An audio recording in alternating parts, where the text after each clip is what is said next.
আছে ঠিক? হ্যাঁ, রোডটা খুব ভালো আছে।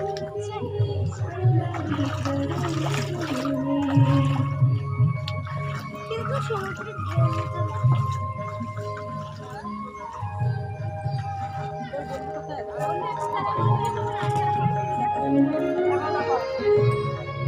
চোখটা খোল, চোখটা পুলিশ দিয়ে বন্ধ হয়ে একটু কষ্ট করে চোখটা খুলে রাখ। তাহলে আমি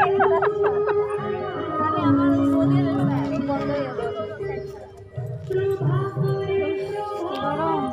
ওই দাঁড়া, আমরা একটু তুলে নিই মাসি।